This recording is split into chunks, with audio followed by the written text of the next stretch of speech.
নমস্কার বন্ধুরা, আমার চ্যানেলে একটা নতুন পর্বে আপনাদের সকলকে স্বাগত। আশা করছি আপনারা সবাই ভালো আছেন, সুস্থ আছেন। শীত যখন শুরু হয়ে গেছে তো ঘরে ঘরে পিঠে পার্বণও শুরু হয়ে গেছে। আজ আমি একটা পিঠের রেসিপি আপনাদের সঙ্গে শেয়ার করব। দুধ পিঠে। দুধ পিঠে প্রায় সকলেই বানাতে জানে, তবে অনেকেরই পিঠে কি হয়, বানানোর পর শক্ত হয়ে যায়। আজ আমি আপনাদের দেখাবো কিভাবে পিঠে বানালে পিঠে শক্ত হবে না। আসুন তাহলে শুরু করা যাক আমার আজকের এই দুধ পিঠের রেসিপি। দুধ পিঠে বানানোর জন্য আমি একটা কড়াইয়ে 1 লিটার দুধ জাল করতে বসিয়ে দিয়েছি। অপরদিকে একটা বড় বাটির মধ্যে নিয়ে নিলাম 2 কাপ চালের গুঁড়ো, দিয়ে দিলাম সামান্য একটু লবণ, তারপরে অল্প অল্প করে জল দিয়ে একটা সফট ডো বানিয়ে নেব। আপনারা যদি পিঠে বেশি বানাতে চান তাহলে কিন্তু চালের গুঁড়োর পরিমাণটা একটু বাড়িয়ে দেবেন, আর সঙ্গে দুধের পরিমাণটাও বাড়িয়ে দেবেন। মাখা হয়ে গেছে। আর এদিকে দেখুন আমি সন্দেশ নিয়েছি। আমি এখানে ক্ষীর বানাচ্ছি না, সন্দেশ দিয়ে পিঠেটা বানিয়ে নেব।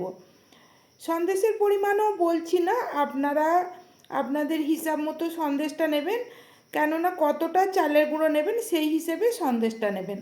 আমি এখানে 250 গ্রাম সন্দেশ নিয়েছি। এবার পিঠের ডো থেকে অল্প একটু ডো নিয়ে একটু গোল করে নেওয়ার পর বুড়ো আঙুলের সাহায্যে একটা বাটির শেপ দিয়ে নিলাম। অল্প একটু সন্দেশের পুর ভিতরে দিয়ে পিঠের মুখটাকে ভালো করে চেপে বন্ধ করে দিলাম। এই চেপে বন্ধটা একটু ভালো করে করবেন, না হলে পিঠে ফেটে যাবে। তারপরে এইভাবে হাতের তালু দিয়ে একটু লম্বা করে পিঠেটাকে বানিয়ে নিলাম। আপনারা যেমনভাবে পিঠে বানান সেইভাবে পিঠেটা বানাবেন। আমি এইভাবেই পিঠে বানিয়ে থাকি, তাই এইভাবেই বানিয়ে নিয়েছি। আর একটা পিঠে আপনাদের বানিয়ে আমি দেখাচ্ছি। বন্ধুরা, এইভাবে আপনারাও দুধ পিঠে বানিয়ে দেখবেন। দুধ পিঠে কিন্তু একটুও শক্ত হবে না, তার জন্য ভিডিওটা শেষ পর্যন্ত দেখার অনুরোধ রইল। আর একটা পিঠেও বানিয়ে নিয়েছি, আর এইভাবে দেখুন সব কটা পিঠেকে বানিয়ে নিয়েছি। আর যদি এই দুধ পিঠের রেসিপি ভালো লাগে, বন্ধু বান্ধব আত্মীয় পরিজনদের মধ্যে একটু শেয়ার করে দেবেন। সব কটা দুধ পিঠে বানিয়ে নেওয়া হয়ে গেছে। আর এদিকে দুধটাও দেখুন জাল করা হয়ে গেছে। জাল হয়ে দুধটা অনেকটা ঘন হয়ে গেছে। এইবার আমি এই দুধের মধ্যে পিঠেগুলোকে দিয়ে দেব। তবে একটা ব্যাচে সব কটা পিঠে সিদ্ধ করা যাবে না, তাই আমি 2 ব্যাচে পিঠেগুলোকে সিদ্ধ করে নেব। একবারে যদি পিঠেগুলো দেওয়া হয় তাহলে কিন্তু পিঠে ভেঙে যেতে পারে। 2 ব্যাচে দিয়ে আমি পিঠেগুলোকে সিদ্ধ করে নেব। দেখুন পিঠে ভেসে উঠেছে, অর্থাৎ পিঠে সিদ্ধ হয়ে গেছে। এইবার আমি এই দুধ থেকে পিঠেগুলোকে তুলে নেব। এইভাবে যদি দুধ থেকে পিঠে তুলে নেওয়ার পর চিনি কিংবা গুড় দেওয়া হয় তাহলে কিন্তু পিঠে শক্ত হয় না। তারপরেই আমি দিয়ে দিলাম 200 গ্রাম মতো খেজুরের গুড়। আমি শুধুমাত্র খেজুরের গুড় দিয়ে বানাচ্ছি, আমি চিনি ব্যবহার করছি না। আপনারা চাইলে চিনিও দিতে পারবেন। দিয়ে দিলাম 1/2 চা চামচ এলাচের গুঁড়ো।